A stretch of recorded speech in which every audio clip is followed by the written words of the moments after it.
Hello hello everyone, very welcome.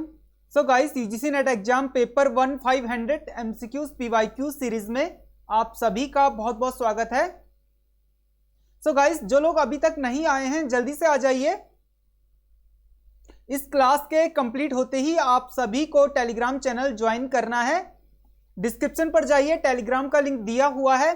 Class का notification और बहुत सारी इंफॉर्मेशन टेलीग्राम पे प्रोवाइड की जाती है। और देखिए, व्हाट्सएप चैनल को फॉलो जरूर कीजिए। इंस्टाग्राम पे आप हमें फॉलो कर सकते हैं, फेसबुक पेज को लाइक कर सकते हैं। आपको सर्च करना है दिस इज स्टडी, आपको मिल जाएगा। डिस्क्रिप्शन पर जाइए, आपको सारे लिंक प्रोवाइड किए गए हैं। सो गाइस, देखिए, देर ना करते हुए आपकी क्लास स्टार्ट करते हैं। लेकिन इससे पहले आप इस प्लेटफॉर्म को, इस यूट्यूब चैनल को सब्सक्राइब जरूर कीजिए। साथ में आप बेल आइकन को प्रेस जरूर कर लीजिए। जब आप बेल आइकन को प्रेस करेंगे तभी आपको नेक्स्ट क्लास का नोटिफिकेशन मिलेगा। और लाइक करना ना भूले, अपने दोस्तों में, अपने फ्रेंड्स में शेयर करना ना भूले। सो गाइस, फर्स्ट क्वेश्चन आपकी चमचमाती हुई स्क्रीन पर देखिए। एग्जाम आपका बहुत ज्यादा नजदीक है। 5 डे आपके एग्जाम के लिए बचा हुआ है। 6 दिसंबर से आपका एग्जाम स्टार्ट हो जाएगा, है ना। आज से आपके पास बहुत कम समय बचा हुआ है। तो क्वेश्चन को पढ़िए और आंसर दीजिए और खूब सारा प्रैक्टिस कीजिए। तो क्वेश्चन को पढ़िए और आंसर दीजिए।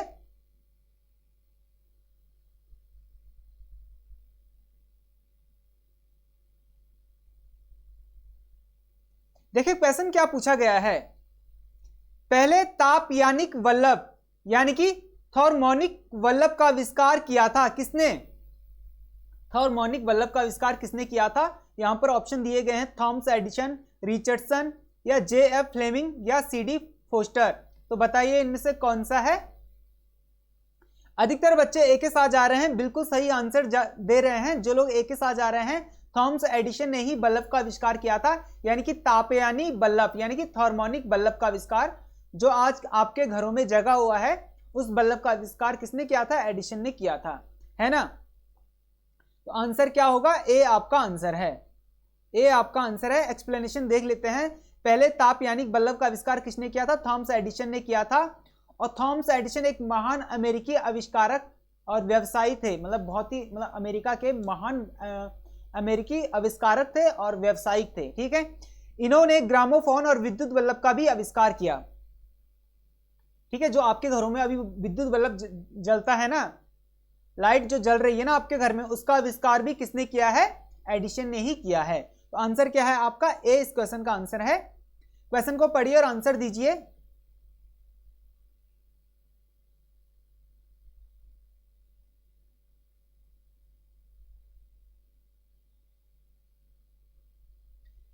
सगणकों, देखिए, सगणकों आईसी चिप बने होते हैं किससे?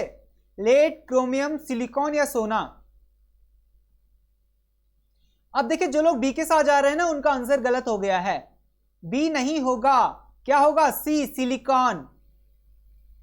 जो आईसी चिप बने होते हैं सिलिकॉन से बने होते हैं। एक्सप्लेनेशन देख लीजिए,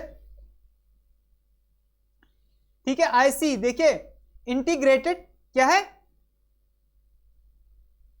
इंटीग्रेटेड सर्किट, यानी कि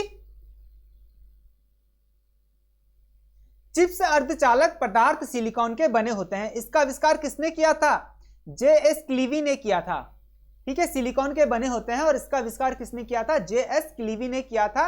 आजकल जीवन के हर क्षेत्र में, जैसे कंप्यूटर, मोबाइल, इलेक्ट्रॉनिक उपकरण आदि उपयोग में लाए जा रहे हैं। और ये सिलिकॉन से जो इंटीग्रेटेड सर्किट है, जो यानी कि जिसे क्या कहा जाता है? आईसी चिप्स कहा जाता है, वो सिलिकॉन से बने होते हैं, ठीक है। सिलिकॉन से बनाए जाते हैं। तो आंसर क्या है आपका? सी। इस क्वेश्चन का आंसर सी है। क्वेश्चन को पढ़िए और आंसर दीजिए।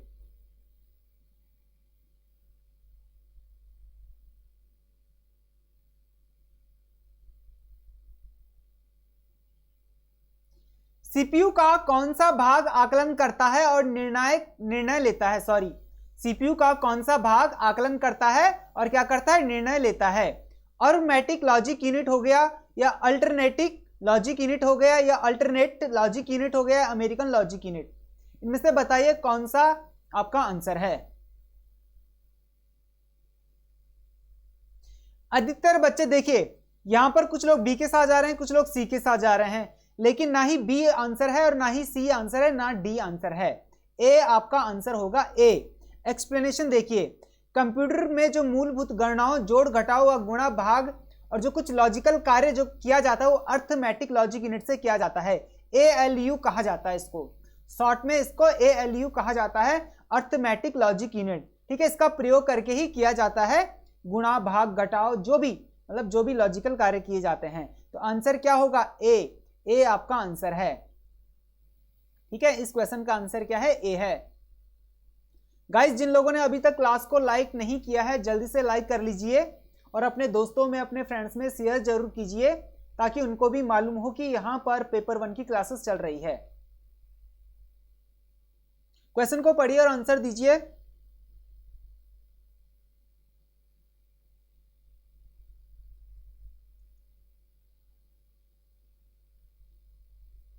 निम्नलिखित में से कौन सा आउटपुट का एक माध्यम है? बताइए कौन सा आउटपुट का एक माध्यम है? स्कैनर, माउस, प्रिंटर या कीबोर्ड?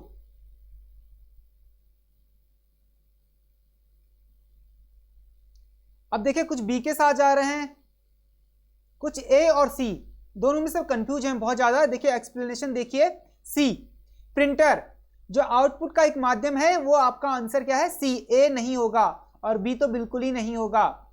ए में बहुत अधिकतर बच्चे ए के साथ गए स्कैनर, और कुछ सी के साथ गए और बहुत कम बच्चे बी के साथ गए हैं।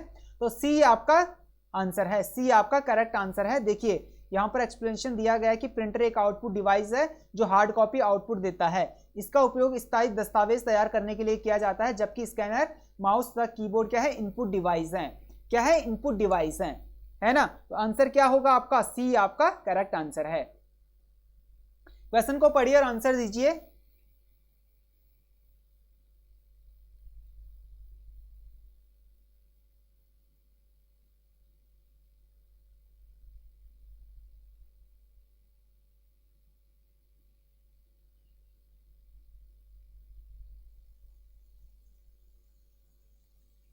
वह युक्ति जिसके द्वारा आंकड़ों को टेलीफोन के माध्यम से बाइनरी सिग्नलों की सहायता से भेजा जाता है कहलाता है क्या?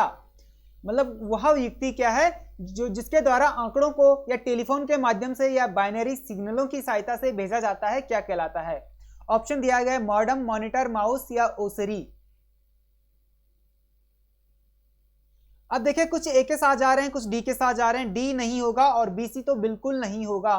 ए आपका आंसर आंसर होगा आपका ए। अब देखिए एक्सप्लेनेशन देखिए, मॉडम, ठीक है, मॉडम यानी कि मॉड्यूलेटर क्या है? डेमोड्यूलेटर का संक्षिप्त रूप है। अब देखिए जो मॉडम है ना, मॉडम, ये मॉड्यूलेटर और डेमोड्यूलेटर का संक्षिप्त रूप है। यह कंप्यूटर द्वारा उत्पन्न डिजिटल संकेतों को एनालॉग संकेतों में बदलकर लाइन पर भेजता है।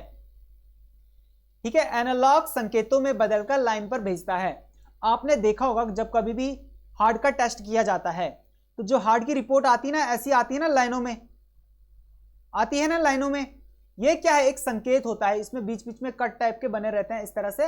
ये क्या हो गया? एक संकेत होता है ना। तो ये क्या करता है? एनालॉग को संकेत में बदलकर लाइन में भेजता है। ठीक है, आई बात समझ में? तो आंसर क्या है आपका? ए। इस क्वेश्चन का आंसर क्या है? ए। इस क्वेश्चन का आंसर क्या है? ए। इस क्वेश्चन का आंसर ए है। क्वेश्चन को पढ़िए और आंसर दीजिए।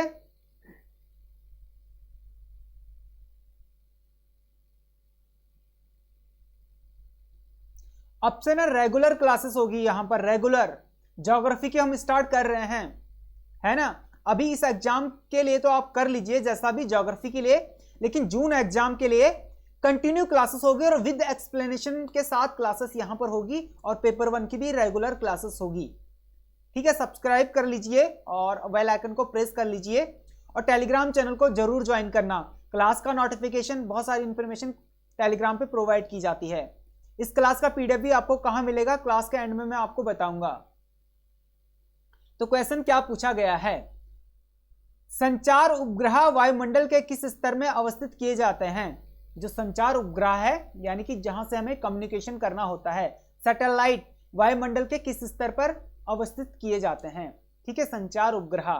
तो देखिए वायुमंडल, समताप मंडल, आयन मंडल या क्षोभ मंडल?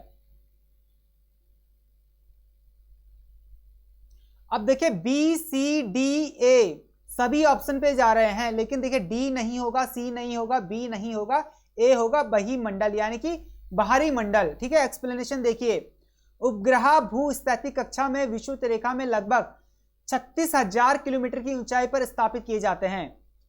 36,000 किलोमीटर की ऊंचाई पर स्थापित किए जाते हैं और वायुमंडलीय स्तरों में 640 किलोमीटर के ऊपर बहिर्मंडल का विस्तार पाया जाता है, यानी कि बहिर्मंडल में किया जाता है। अतः वायुमंडल के सबसे ऊपरी परत बहिर्मंडल में संचार उपग्रह अवस्थित किए जाते हैं।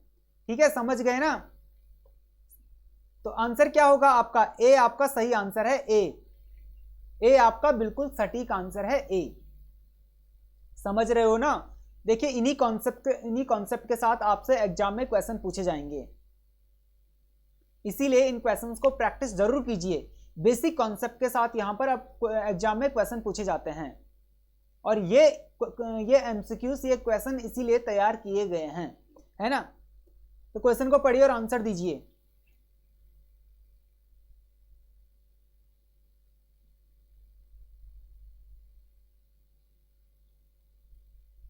सर्वाधिक ऊंचाई वाले बादल हैं, सबसे ऊंचाई में कौन से बादल रहते हैं बताइए?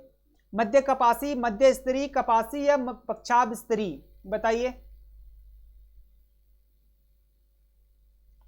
अरे सी के साथ मत जाइए, सी नहीं होगा, आंसर क्या है? डी आपका आंसर है। एक्सप्लेनेशन देखिए, पक्षाभ स्तरीय बादल सर्वाधिक ऊंचाई में पाए जाते हैं। ठीक है, ये मुख्यतः 18,000 फीट से अधिक ऊंचाई पर पाए जाते हैं। 18,000 फीट से भी अधिक ऊंचाई पर पाए जाते हैं पक्षाभ स्तरीय बादल। आंसर क्या है आपका? डी आपका सटीक और करेक्ट आंसर है। बताइए, क्वेश्चन को पढ़िए और आंसर दीजिए।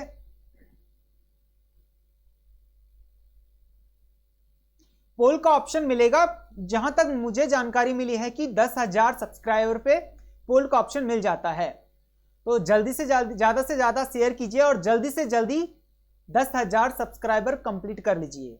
आपके लिए भी अच्छा है कि आपको पोल का ऑप्शन मिल जाएगा, है ना? हाँ सुना है मैंने कि मिल जाता है, ऐसा सुना है। अच्छा, इनमें से बताइए कौन सा सुमेलित नहीं है? नहीं है, क्वेश्चन को पढ़िए। निम्नलिखित युग्मों में से कौन सा सुमेलित नहीं है? ठीक है, चश्मा लगा लीजिए, ना नहीं नॉट ये जरूर पढ़ना है। तो देखिए, बारबरा कहां पाया जाता है? मोरक्को में पाया जाता है। इनुइट कहां पाया जाता है? कनाडा में। सेमांग इंडोनेशिया में नहीं पाया जाता और वादा श्रीलंका में। अब बताइए सेमांग कहां पाया जाता है? सेमांग इंडोनेशिया में नहीं पाया जाता है, आई थिंक मलेशिया में। देखिए मलेशिया में, सेमांग इंडोनेशिया में नहीं बल्कि मलेशिया में की जनजाति है। मलेशिया में जो सेमांग प्रजाति है वो मलेशिया में पाई जाती है। तो आंसर क्या होगा आपका?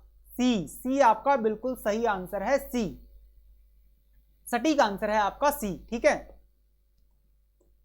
क्वेश्चन को पढ़िए और आंसर दीजिए।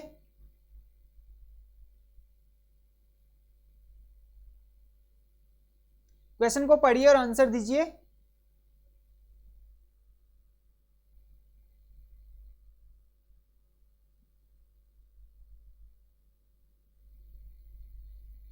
शिक्षक द्वारा ब्लैक बोर्ड का सर्वोत्तम उपयोग किसके लिए किया जाता है? शिक्षक द्वारा, मतलब टीचर के द्वारा ब्लैक बोर्ड का सर्वोत्तम उपयोग किसके लिए किया जाता है? शिक्षण सामग्री को श्वेत श्याम रूप में लिखना, मतलब श्वेत या श्याम रूप में लिखना, विद्यार्थियों को एकाग्रह चित्त बनाना या महत्वपूर्ण तथा उल्लेखनीय बिंदु लिखना, शिक्षक द्वारा स्वयं को प्रदर्शित करना। बताइए।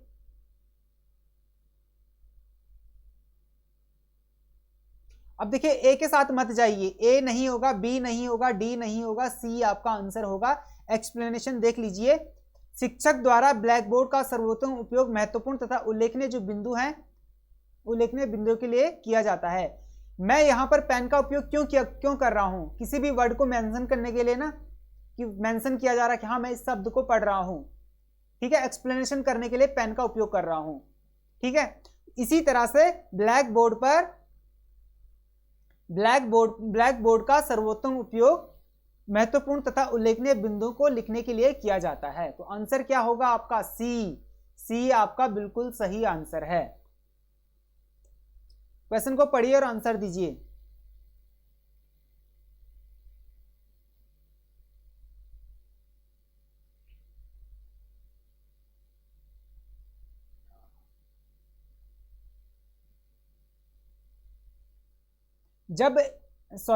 एक रद्द परिकल्पना है, क्वेश्चन को पढ़िए। एक रद्द परिकल्पना है जब चरों के बीच कोई भिन्नता ना हो, शोध परिकल्पना के समान प्रकृति में व्यक्तिनिष्ठा, या जब चरों के बीच भिन्नता हो। बताइए। अरे रद्द परिकल्पना यानी कि जो रिजेक्टेड हो गई, जो इंप्लीट नहीं कर पाए आप, या इंप्लीट करने के बाद आप मतलब फेल हो गए। आपने कोई हाइपोथेसिस सोची, ठीक है, आपने उसको एक्सपेरिमेंट करने की कोशिश की, इंप्लीट करने की कोशिश की, एक्सपेरिमेंट किया और फेल हो गया, है ना, तो उसके लिए क्या कहा जाएगा? तो देखिए डी के साथ मत जाइए, कुछ लोग डी के साथ जा रहे हैं, कुछ लोग एक सी के साथ जा रहे हैं, कुछ लोग बी के साथ, बहुत कम लोग ए के साथ जा रहे हैं। ठीक है, बहुत कम लोग ए के साथ जा रहे हैं। एक्सप्लेनेशन देखिए। रद्द परिकल्पना के माध्यम से अनुसंधानकर्ता चरों के बीच कोई अंतर नहीं होने के संबंध का उल्लेख करता है। इस परिकल्पना का उपयोग केवल सांख्यिकीय की जो मतलब सांख्यिकीय की सार्थकता के परीक्षण के लिए किया जाता है। सार्थकता की परीक्षण के लिए किया जाता है। सामान्य भाषा में इसे नल परिकल्पना भी कहते हैं। बहुत बार क्वेश्चन ये पूछ लेता है कि नल परिकल्पना क्या होता है। तो वो परिकल्पना जो रद्द हो गई है, जो फेल हो गई है, उसी को नल परिकल्पना कहा जाता है। और कभी कभी क्या होता है, अनुसंधान चरों के बीच जो अंतर नहीं होने का संबंध का जो उल्लेख करता है, वो क्या है? नल परिकल्पना कहलाती है। ठीक है, तो आंसर क्या है आपका? ए आपका बिल्कुल सही आंसर है। ठीक है, इस परिकल्पना को नल परिकल्पना भी कहा जाता है। और ये इसकी परिभाषा की, जब चरों के बीच कोई भिन्नता ना हो तो वो नल परिकल्पना कहलाती है। ठीक है, एक क्वेश्चन से आपके कितने सारे कॉन्सेप्ट क्लियर हो रहे हैं। आपको कुछ नहीं करना, सुनना है, समझना है और क्वेश्चन को पढ़ना है, और एक बार रिवीजन हर क्लास को जरूर करना है। ठीक है, क्वेश्चन को पढ़िए और आंसर दीजिए।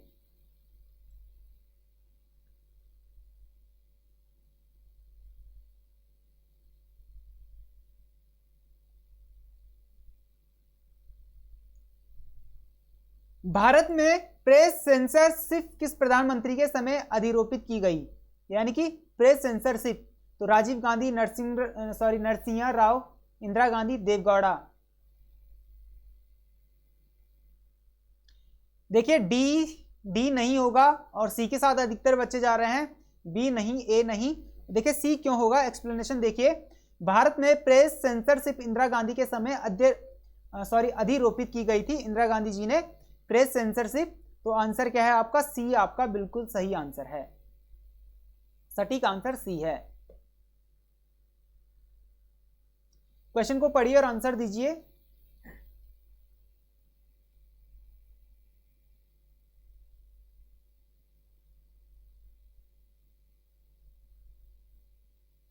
उच्च शिक्षा के स्तर पर शिक्षक की भूमिका क्या है? उच्च शिक्षा के स्तर पर शिक्षक की भूमिका क्या है? विद्यार्थियों को सूचना प्रदान करना, विद्यार्थियों में स्वास्थ्य को प्रोत्साहित करना, या विद्यार्थियों में स्वस्थ प्रतिस्पर्धा को प्रोत्साहन करना, अपनी समस्याएं हल करने में विद्यार्थियों की मदद करना। बताइए। अब बी के साथ जा रहे हैं, सी के साथ जा रहे हैं, कुछ लोग ए के साथ जा रहे हैं। एक्सप्लेनेशन देखिए। तो आंसर क्या जा रहा है आपका? उच्च शिक्षा के स्तर पर शिक्षक की भूमिका विद्यार्थियों में स्वाध्याय को प्रोत्साहित करना, इसके अलावा विद्यार्थियों में महत्वाकांक्षी तथा वैज्ञानिक दृष्टिकोण विकसित करना, मतलब अपने आप को डेवलप करना, विद्यार्थियों को विकसित करना, पूर्ण रूप से विद्यार्थी को विकसित करना ही उच्च शिक्षा का स्तर पर शिक्षक की भूमिका होती है। विद्यार्थियों को साइंटिफिक बनाना, वैज्ञानिक दृष्टिकोण बनाना और वैज्ञानिक दृष्टिकोण को विकसित करना उच्च शिक्षा में शिक्षक की भूमिका होती है। तो आंसर क्या होगा आपका? बी। ठीक है, सी डी ए नहीं होगा, बी आपका बिल्कुल सही आंसर है। बी आपका बिल्कुल सटीक आंसर है।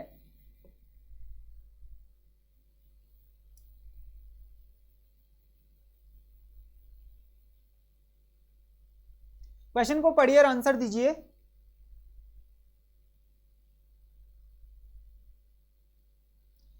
आत्म संप्रेषण को कहते हैं, क्या कहते हैं आत्म संप्रेषण को? यानी कि अपने आप से बात करने के लिए क्या कहा जाता है? संगठनात्मक संप्रेषण, अफवाह संप्रेषण, अंतर्व्यक्तिक संप्रेषण या अंतःव्यक्तिक संप्रेषण? बताइए। आत्म संप्रेषण का मतलब होता है कि कहीं पर आप बहुत परेशान हैं, जब आप बहुत ज्यादा परेशान होते हैं तो क्या करते हैं? अपने आप से बात करते हैं ना, किसी मतलब ऊंची पहाड़ी पर जाकर या किसी एकांत में जाकर बैठकर अपने आप से बात करते हैं। अक्सर ये होता है ना, जेन्युइन मुझे लगता है कि सबके साथ ऐसा होता होगा, तो उसी को आत्म संप्रेषण कहते हैं। अब देखिए यहाँ पर किसे आत्म संप्रेषण कहा जाता है, तो देखिए यहाँ पर अधिकतर बच्चे डी के साथ जा रहे हैं, डी नहीं होगा, और ए बी तो बिल्कुल नहीं होगा, आंसर आपका सी होगा।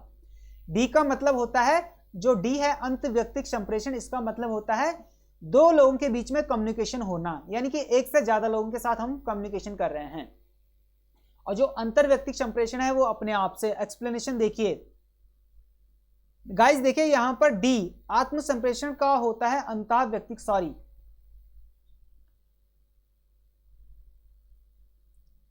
इसी तरह का कंफ्यूजन हो जाता है एग्जाम में। आंसर आपका डी है, मैं आपको सी बता रहा हूं लेकिन आंसर आपका डी है, अंतःव्यक्तिक संप्रेषण होगा। देखिए आत्म संप्रेषण को अंतःव्यक्तिक संप्रेषण भी कहते हैं। यह एक मनोवैज्ञानिक प्रक्रिया है। क्या है? मनोवैज्ञानिक प्रक्रिया है जो मनुष्य के चिंतन, मनन और स्वयं संचार पर आधारित होता है। ठीक है, यह संचार मुख्यतः मानसिक स्तर पर होता है और आत्मविवेचन, आत्मविश्लेषण, तर्क वितर्क, अंतर्द्वंद आदि की इसी श्रेणी के उदाहरण है। और जो देखिए अंतर्व्यक्तिक संप्रेषण होता है ना, एक से अधिक लोगों के साथ कम्युनिकेशन करना, बातचीत करना। ठीक है, एक से अन्य लोगों के साथ बातचीत करना, 2 या 3 या 4 लोगों के साथ बातचीत करना, ये क्या हो गया? अंतर्व्यक्तिक संप्रेषण हो गया। ये क्या हो गया? अंतर्व्यक्तिक संप्रेषण हो गया। ठीक है, याद रखिएगा, मैं भी बहुत ज्यादा कंफ्यूज हो जाता हूं कभी, अंतर्व्यक्तिक संप्रेषण और अंतःव्यक्तिक संप्रेषण। कम्युनिकेशन का यहां पर मैराथन क्लास दी गई है ना, डिस्क्रिप्शन पर मैं क्लास का क्लास का मैं प्लेलिस्ट का लिंक प्रोवाइड कर लूंगा, आप वहां से कम्युनिकेशन की क्लास जरूर देखिएगा, वहां पर सब कुछ पढ़ाया गया है। ठीक है, तो इसको जरूर पढ़िएगा क्योंकि यहां से क्वेश्चंस बनते हैं और पढ़कर भी इंसान गलत करके आ जाता है, ऐसा हो गया। अभी देखिए मैंने बहुत अच्छे से पढ़ाया है, बहुत बार पढ़ा भी है, लेकिन मैं भी कंफ्यूज हो गया ना, अंतर्व्यक्तिक और अंतःव्यक्तिक है ना, तो इसको ध्यान रखिए, इसको याद रखिएगा। कॉपी पे अपना नोट्स बना लीजिए। ठीक है, कॉपी उठा लीजिए और अपने नोट्स जरूर तैयार कीजिए। अंतःव्यक्तिक संप्रेषण क्या होता है और अंतर्व्यक्तिक संप्रेषण क्या होता है? अंतःव्यक्तिक का मतलब होता है एकांत में बैठकर अपने आप से बातचीत करना। ठीक है, डी इसका सटीक आंसर है, डी। बहुत ज्यादा कंफ्यूजन हो जाता है, एक वर्ड्स के बहुत सारे अर्थ निकल जाते हैं।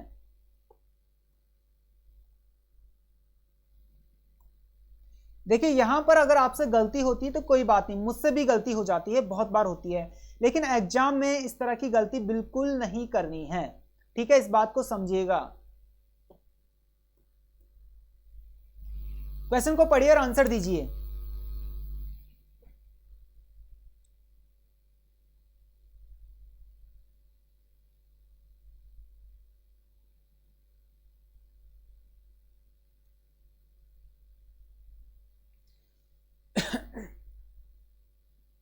ग्रेप वाइन संचार के साधन होते हैं। क्या होते हैं ग्रेप वाइन संचार के साधन? औपचारिक, अनौपचारिक, आलोचनात्मक या निगमित। अब देखिए यहां पर कुछ बच्चे सी के साथ जा रहे हैं, कुछ ए के साथ जा रहे हैं, कुछ बी के साथ जा रहे हैं, तो इसका मतलब डी बिल्कुल आंसर नहीं होगा और सी भी आपका आंसर नहीं है, ए नहीं होगा, बी होगा। एक्सप्लेनेशन देख लीजिए एक बार। अनौपचारिक संचार एक ही विभाग या विभिन्न विभागों के, ये विभिन्न लिखा गया है, विभिन्न विभागों के सदस्यों के मध्य या पारस्परिक संबंधों पर आधारित होता है, जिसमें मानवीय व्यवहारों पर अधिक बल दिया जाता है। कहने का मतलब यह है ग्रेप वाइन संचार अनौपचारिक क्या होता है? औपचारिक कम्युनिकेशन और अनौपचारिक कम्युनिकेशन मैंने बहुत अच्छे से पढ़ाया है। अनौपचारिक क्या होता है, कहीं पर आप चले गए हैं, सडनली आप मार्केट में घूम रहे हैं, आपको अचानक से अपना कोई फ्रेंड मिल गया, आप उससे बातचीत करने लग गए और घर परिवार के बारे में पूछने लग गए, तो ये क्या हो गया, कोई इंसान अचानक से हमें कहीं पर मिल जाता है, तो ये कौन सा कम्युनिकेशन कर रहे हैं हम, अनौपचारिक कम्युनिकेशन कर रहे हैं।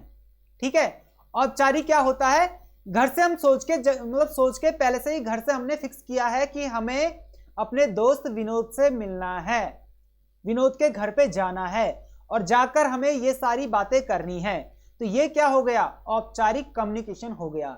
और अनौपचारिक क्या हो गया, सडनली आकस्मिक हम कहीं पर बातचीत करते हैं, कोई हमें मिल गया, हमने हालचाल पूछे, वो अनौपचारिक हो गया। तो आंसर क्या होगा आपका, बी आपका बिल्कुल सही और सटीक आंसर है। समझ गए ना, औपचारिक क्या अनौपचारिक, इतना समझ आ गया ना आपको अच्छे से, आई होप समझ आ गया होगा, समझ आ गया होगा आपको। जिन लोगों ने थ्योरी की क्लासेस नहीं पढ़ी है उनसे रिक्वेस्ट है कि मैराथन क्लास जरूर देखिएगा।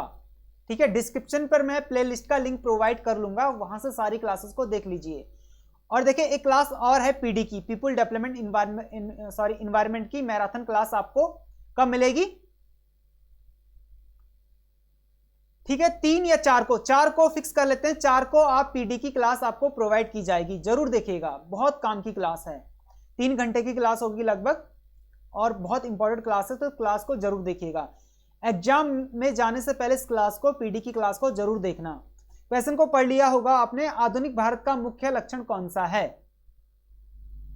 आधुनिक भारत का मुख्य लक्षण कौन सा है, यूरोपियन राज्य की प्रतिकृति, विधि की एकरूपता, पारस्परिक मूल्य प्रणाली का पालन और धर्मांतता की अनुपस्थिति, धर्मांतता की अनुपस्थिति।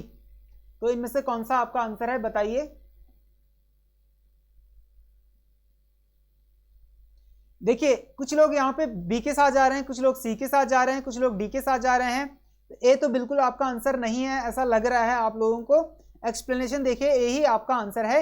यूटोपियन यानी कि यूरोपियन राज्य की प्रतिकृति की आधुनिक भारत का मुख्य लक्षण है, तो आंसर क्या है आपका, ए, बी, सी, डी नहीं है, यही आपके साथ एग्जाम में होगा।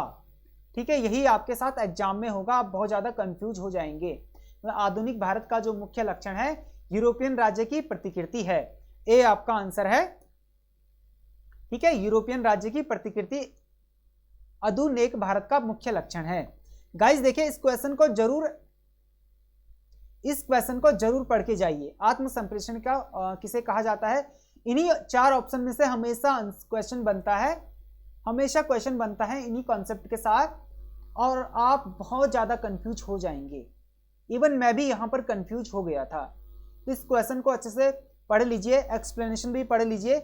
मैं सारा पीडीएफ आपको प्रोवाइड कर लूंगा, कहां पर करूंगा वो मैं आपको बताता हूं। सो गाइस जिन लोगों ने अभी तक थ्योरी क्लासेस नहीं पढ़ी है इसी प्लेटफॉर्म पे, तो देखिए प्लेलिस्ट पर जाइए और यहां पर UGC net JRF paper 1 all units complete syllabus, इस प्लेलिस्ट को ओपन कर लीजिए और सारी क्लासेस को पढ़ लीजिए, देख लीजिए सारी क्लासेस को। ठीक है, मैराथन क्लास का भी यहाँ पर लिंक प्रोवाइड कर लूंगा डिस्क्रिप्शन पर, वहां से सारी क्लासेस को एक्सेस कर लीजिए। माई पेपर 1 पीवाईक्यूज एमसीक्यू सीरीज को जरूर देखिएगा, और देखिए माई पेपर 1 सीरीज के टॉपिक जरूर देखिएगा। जो लोग ज्योग्राफी के स्टूडेंट्स हैं वो सभी यूजीसी नेट जेआरएफ ज्योग्राफी की प्लेलिस्ट को जरूर देखिएगा, है ना। तो गाइज देखिए इस क्लास का पीडीएफ आपको कहां मिलेगा, टेलीग्राम चैनल पे मिल जाएगा, इसीलिए कह रहा हूं टेलीग्राम चैनल को जरूर ज्वाइन कर लीजिए, इसीलिए कह रहा हूं कि टेलीग्राम चैनल को ज्वाइन जरूर कर लीजिए।